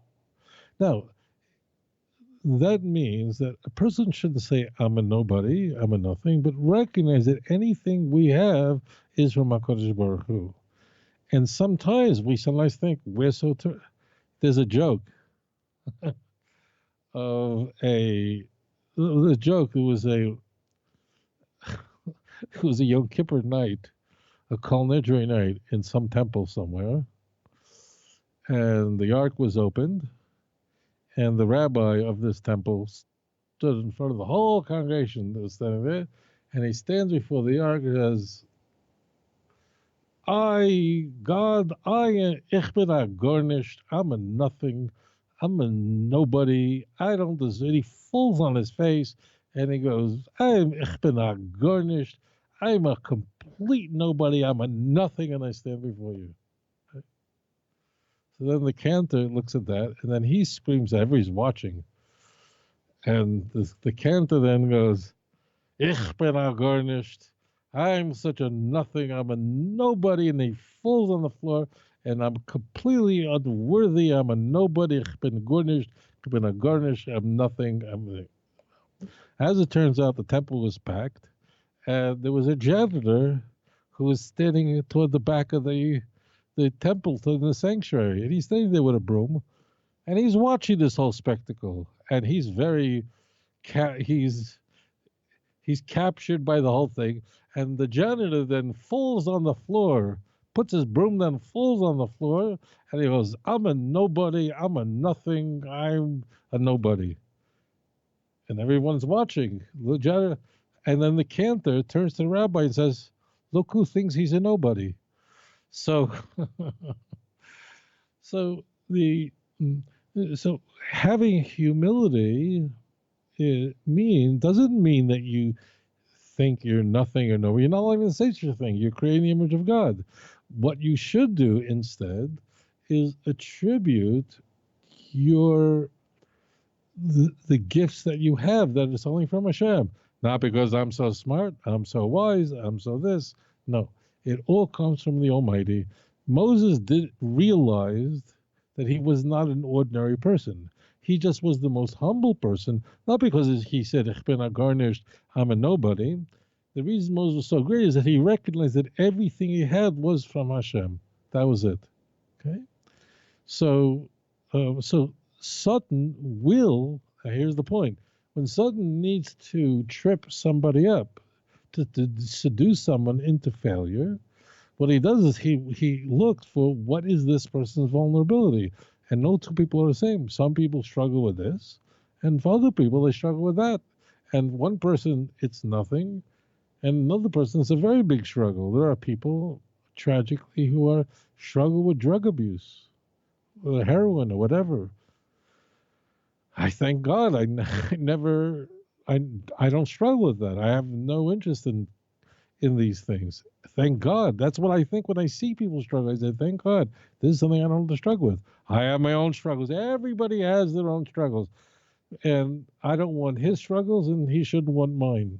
So the key is that Sutton exploits our weakest position. Sutton's never going to say to Tovia Singer, go eat chazer. Go into I don't even know where the closest pig, where they sell pig in Yerushalayim, probably someplace. Go find the pig. I never ate it in my life. I wouldn't want it. It's disgusting. To me, it's gross. Lobster, shrimps. I never had it. It looks like a cockroach. There are other people who have a big taiva, a big desire for it. So, but the biggest, the most vulnerable point is to attack someone's to use a person's ego and seduce him or her into believing that the gifts that she or he has is really me. I did it, and really is not from HaKadosh Baruch Hu. And that's what it means that Sutton uses the ego in order to lure a person into rebelling against HaKadosh Baruch Hu. Thank you for that question. Right, very good. All right, well, we have another caller. Caller, welcome to the show. Please tell us your name, where you're calling from. You're live on the air. I am? You are live on the air. Is that me? Yeah. Rabbi, it's me in Philadelphia. Svi, welcome, brother. Are you there? Yeah, I sure am. Yes. Before I ask this question, I want to let you know that I'm not in danger. But I have yet to hear a specific satisfactory answer on where the issue of suicide is. I just lost my mother, and yes, I'm grieving. Sorry, but I'm yes, so sorry. But on Simchas Torah of all times. But I've never heard a satisfactory answer. What I consider satisfactory: where is the prohibition of suicide, specifically in Scripture or in Shulchan Aruch? I feel bad even asking this question, but I figured that if anyone would know the answer, it would be you, Rabbi. Yeah, thank you. I thank you. So yeah, that's a great question. Sorry for the loss of your mother, brother. So the answer is, you can answer that question very simply. Okay. It's discussed extensively in Jewish literature, but the Torah says, "Lo sirtzach," you're not allowed to murder, and suicide is an act of murder. That's all. Suicide is, as it turns out, the worst form of murder, because it's worse, we see in the Torah, to murder someone. It's worse to murder, but it's worse to be unbenevolent to someone close to you than a stranger. Our obligation to give charity is a term, it's called at home, but it really does. I mean, we find that in the Torah, that a person has to make sure that the person, the poor of his own family, of his own community, of his own city, has to be addressed first. And Adam Kar Veitzel Atzmai, a person is closest to himself.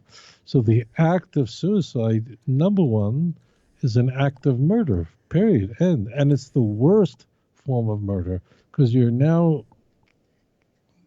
murdering the person that's closest to yourself.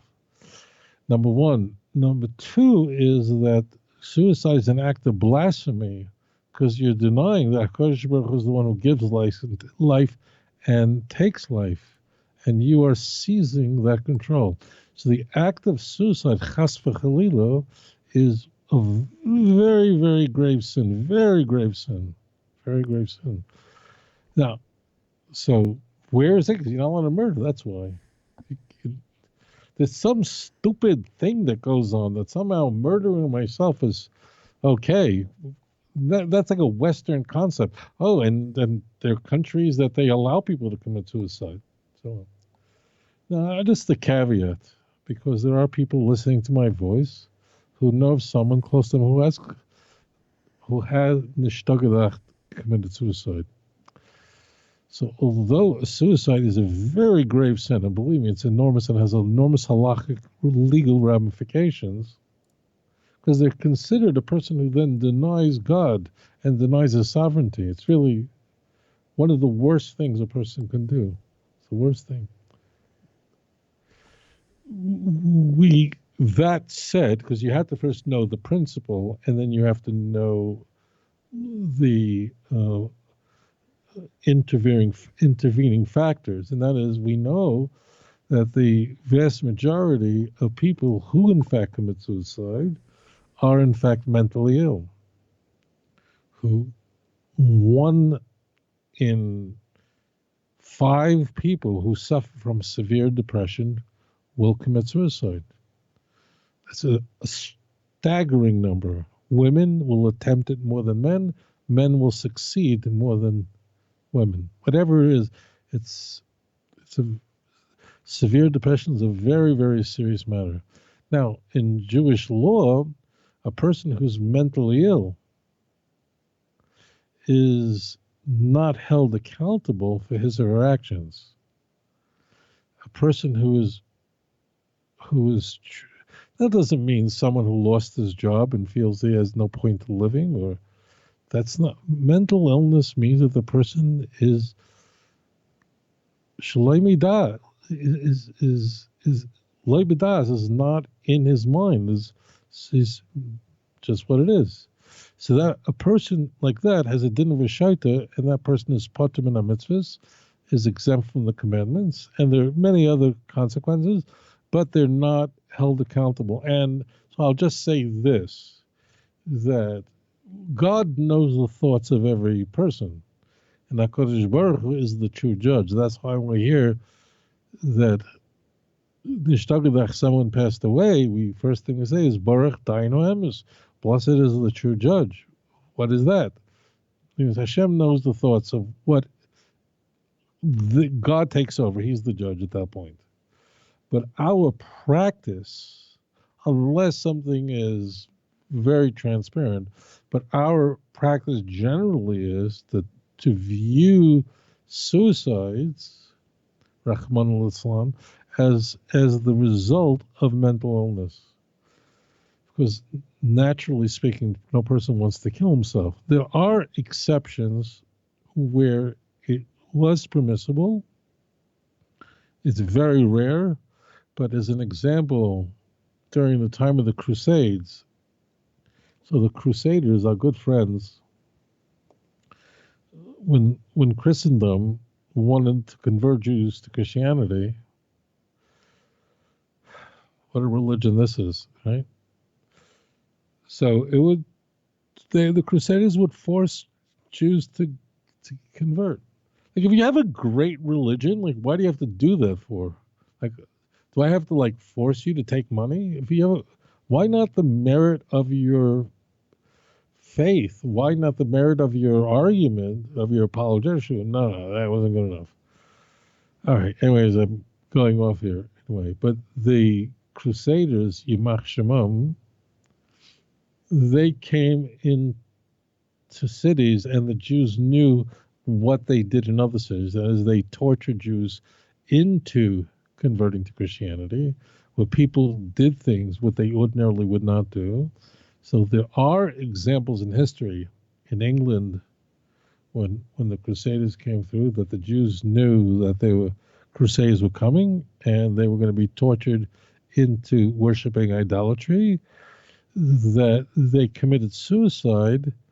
So, because they were afraid that they would, under the pressure of torture, they might worship idols. So that was sanctioned. That's really the only act of suicide that was ever sanctioned. What the Jews did in Masadas was completely wrong. It's a nightmare of what happened. It's not condoned. They're not heroes. They should have never committed suicide. So all in all, suicide itself, where is it in the Torah? The Torah says don't murder. And that's not a license to murder yourself. That's all. And by murdering yourself, chas v'chalila, you're then saying that HaKadosh Baruch Hu is not the one who gives life and takes life. He doesn't have shlita over the world. It's a complete denial. And in fact, people who commit suicide b'das with knowledge and forethought, they're not mentally ill. Those people can't even be buried in a Jewish cemetery, or certainly not where other dead are buried. Very, very severe thing. One would argue that mental illness could be a temporary thing. I mean, would you say that somebody who was so intensely taken during that moment of time where they're willing to do that thing that ends their life, wouldn't you consider that temporary insanity? And wouldn't that be the same thing? But what's the trigger? Was it the trigger truly a mental illness, or was it circumstances that surrounded him or her? The question I'm curious as to, why does that matter? What matters? What seems like it would matter would be is because if the person has the status of a shaita, as the status of a person who's mentally ill, then he or she is not held accountable for his acts. And a person who is not mentally ill is held accountable for his behavior. It's just that simple. Now, a person could become insane and then leave insanity. That's a question we should leave with psychiatrists and others who are experts in that matter. Right, I'm gotcha. not. Okay. But so a person should know that it's a very grave matter, and it could be that a person here's what I want to say to someone who does struggle with depression. So people who commit suicide are, in a sense, doing something in their mind is rational. That means they have pain, problem, and they want the problem to end. Because a person naturally doesn't want to die. A person's every instinct is to live.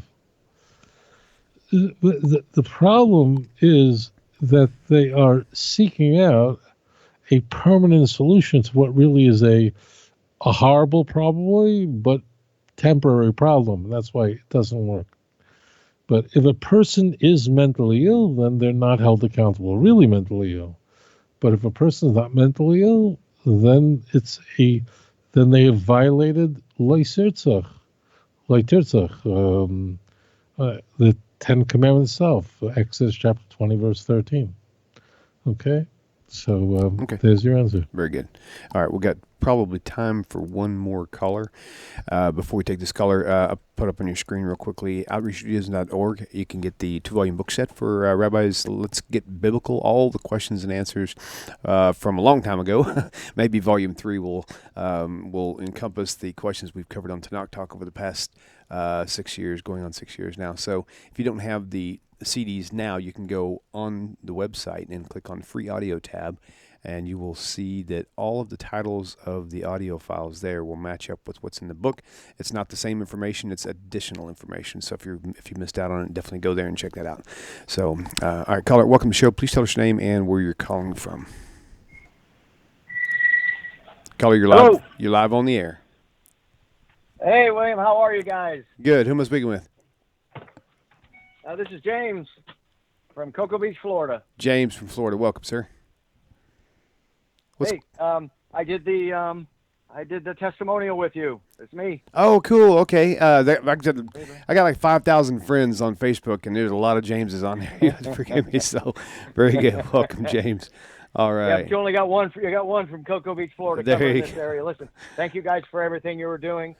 I had I had an issue with some Christian folks, and one that kind of came at me with the Zechariah 9:9 thing, writing in the city, the Messiah, this thing. I've tried to really wrap my head around it and study it, and if I can get a little bit of help on that, because he said he would come in on 2 donkeys or whatever, the Zechariah 9:9.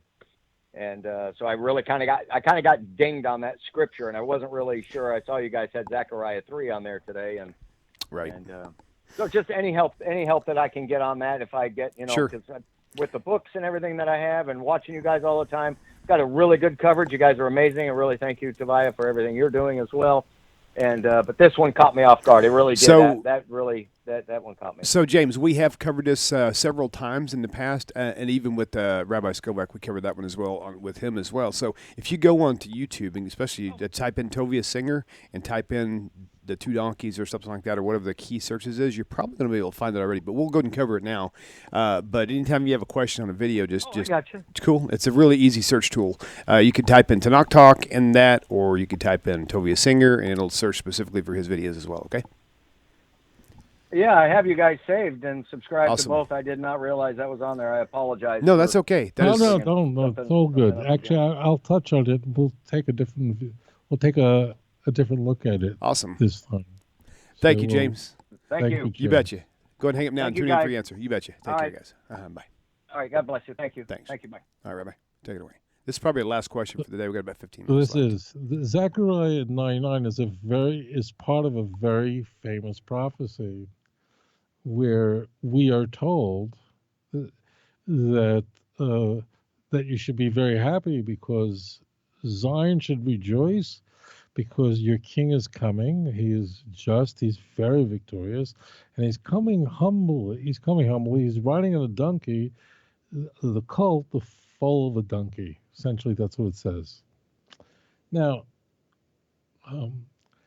this passage is used by the Gospels, particularly the Synoptic Gospels, to describe Jesus' grand entry into Jerusalem.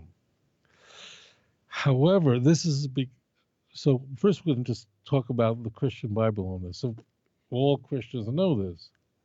What they may not realize, something you alluded to, is that Matthew misreads the text, and he's not familiar with what's called a synonymous parallelism, which means that Tanakh will often repeat the same thing using different words. Why is very interesting, but it does everywhere. But whoever wrote the book of Matthew was not intimately familiar with this. And therefore, Matthew has Jesus come in literally riding on 2 donkeys, on 2 animals. He's straddling 2 animals in a circus act. Read Matthew chapter 21, 1-7, when he tells his followers, go and you'll find a donkey and the colt, and they're tied together, loose them, and he will ask you why you need them. Tell them, my Lord. They bring it to Jesus. They bring them to Jesus. They put a cloth on it, and Jesus sits on them, and that's how he rides it. And this is stuff that when my parents as a kid used to take me to the circus, I saw people do this. And Jesus is running in on 2 donkeys. Conversely, if you go to Luke chapter 19, verse 29-35, Luke is very frequently, and this is no exception, correcting Matthew, or he gets it more right in that he knows enough to ask. And Luke has Jesus coming in on 1 donkey, and he gets it. Now, I just for a moment want to talk about this. Most people seize on this glaring contradiction and go, aha, you see there is mistakes in the Christian Bible. And Matthew's story in Matthew 21 really is quite preposterous, like Jesus riding 2 animals. So here's what I'm suggesting you don't do. I suggest you don't get obsessed with the contradiction, because I don't think it's very important in of itself.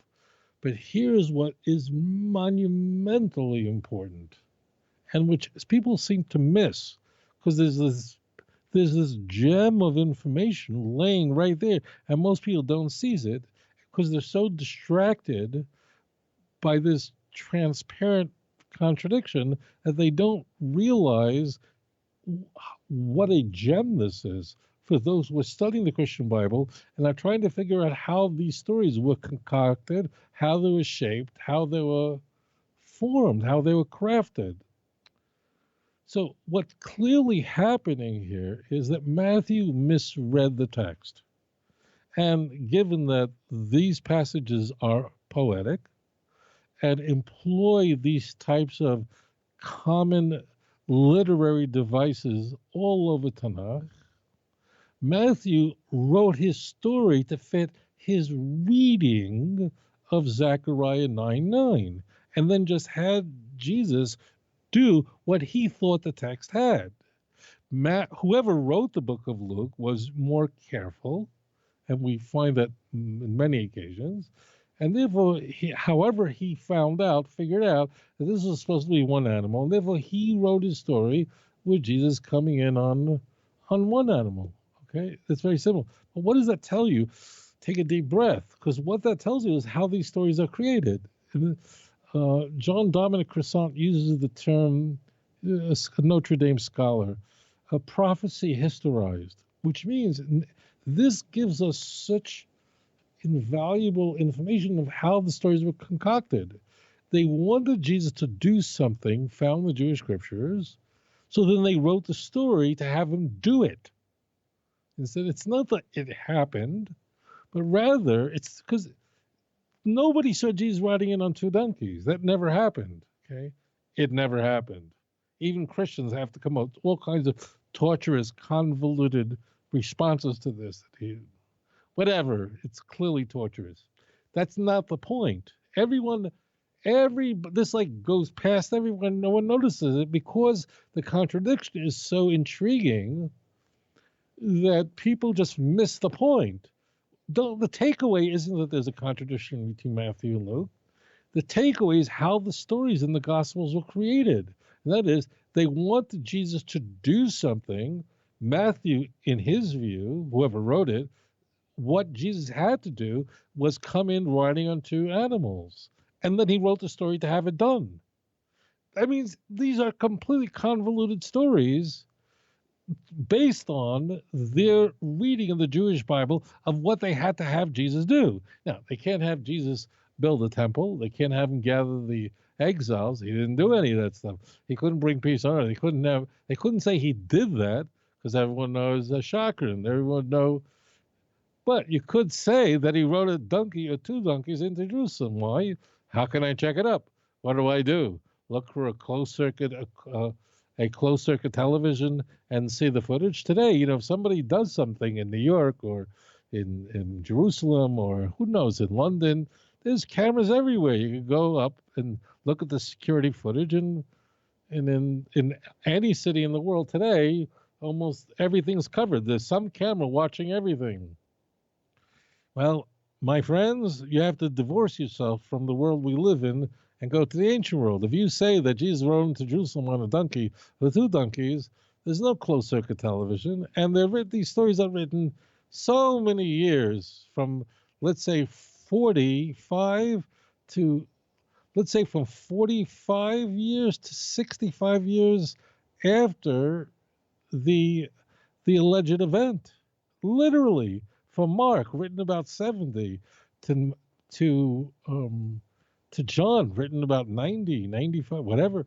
A massive amount of time. So who's going to know? How are you going to dig this up? The answer is you can't. There's not even an attempt to. So what I want to do is teach you what I think is how you should process these things. It is not very important that there seems to be a striking contradiction between the two. Of course, this conveys to us transparently how the stories were created. They went to Tanakh, and anything they could have Jesus do that you can't tell today, you have no way of verifying it. If he built a temple that would stand forever, so everybody can go and see it's not there. But if he would go into Jerusalem on a donkey or two donkeys, how could you verify it later? It's completely unknown. That's what's important. That's the takeaway. If you miss that, you're missing it all. Okay. Now that says, how do you respond to that? Well, as it turns out, Christians are very familiar with the Zechariah 9:9. Why? Because it is part of the triumphal entry of Jesus into Jerusalem at the very end of his life. Okay, so everybody knows this quote who studied the Christian Bible. Okay? If you ever ask a Christian, please tell me what it says in the next verse, Zechariah 9 verse 10, I have never met a Christian who knew. It's an amazing thing. It means any studied Christian knows Zechariah 9:9. They all know it. All of them. If you just say, what does it say in the verse after? You'll just get a blank stare, and then the fellow will head for his cell phone where he can look it up on his app, his Bible app, or open up a book, or just say, I don't know. I have to look it up. Well, that is striking. And the reason why this is very striking is not just because you know one verse, you don't know the next verse. As it turns out, the next verse begins with the word and, the conjunction, which means that Zechariah 9:10 is a continuation of 9:9. It's not that I'm lumping it together. The text is saying, well, there's more here. And the break is completely artificial. And the text in Zechariah 9:10 continues to talk. It's not just about a donkey coming to Yerushalayim. And why is a donkey important? Like, what happens if he took a Mustang? What does that mean that he became a donkey? Well, a donkey is an animal of labor. A horse, conversely, is an animal of war. No one takes a donkey and goes to fight war, but a donkey is an animal that it's very durable, much more than a horse. It's not as fast, not as swift, and so on. But a donkey is a very strong animal of labor. Horses represent an animal of war. But here's the deal. In the Messianic age, no more horses. Doesn't mean horses will disappear.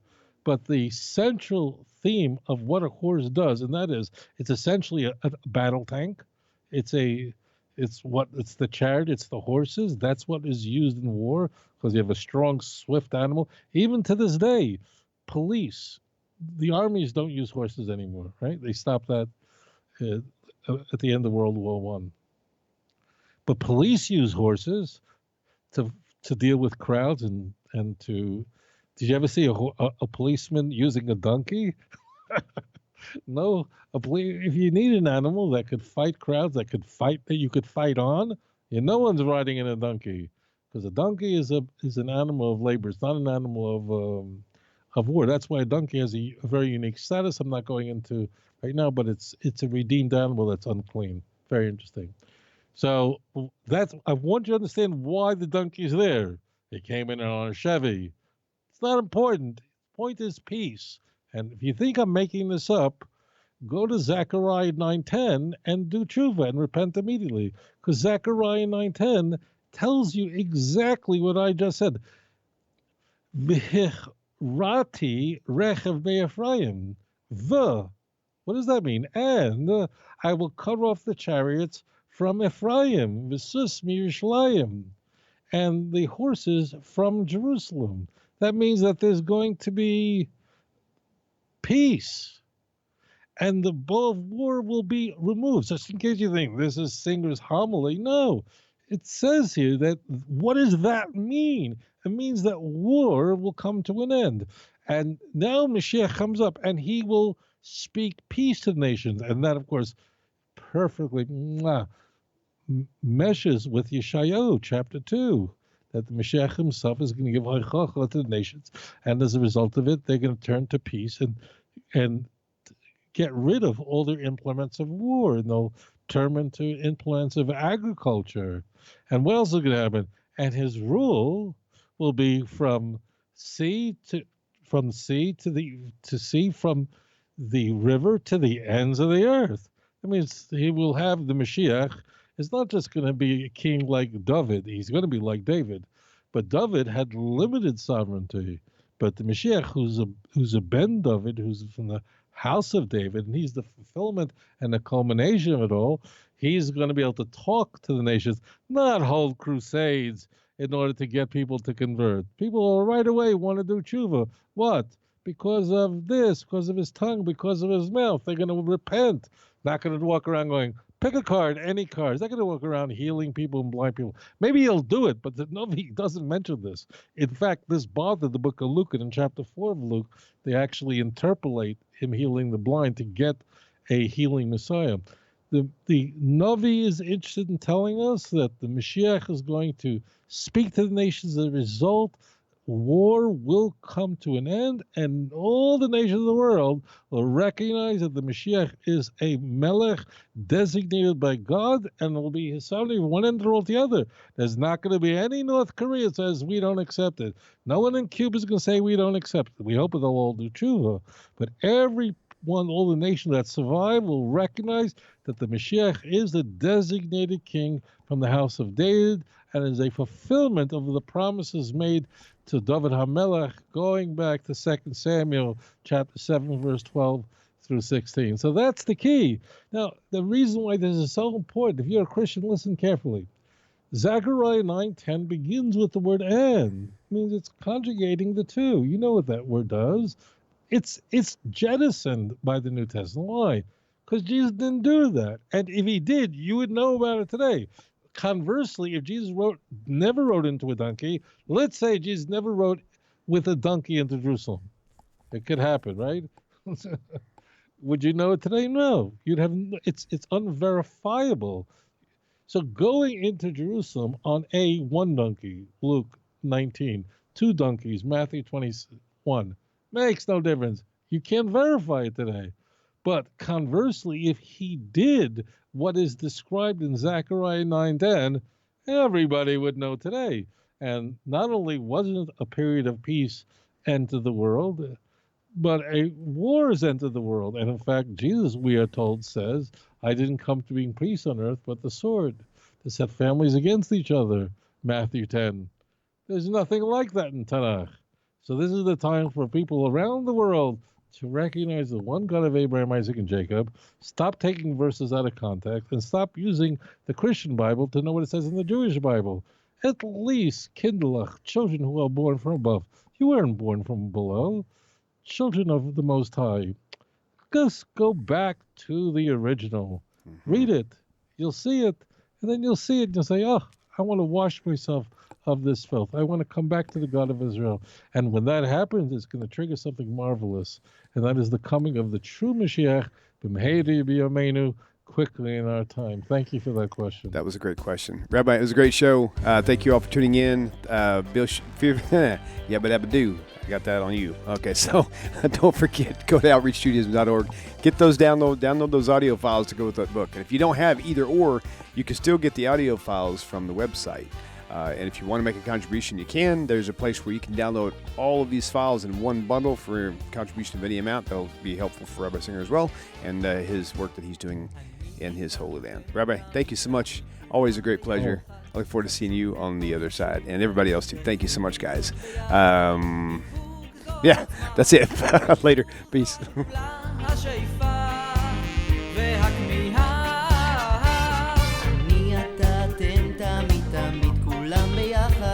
חשוב מכל חשוב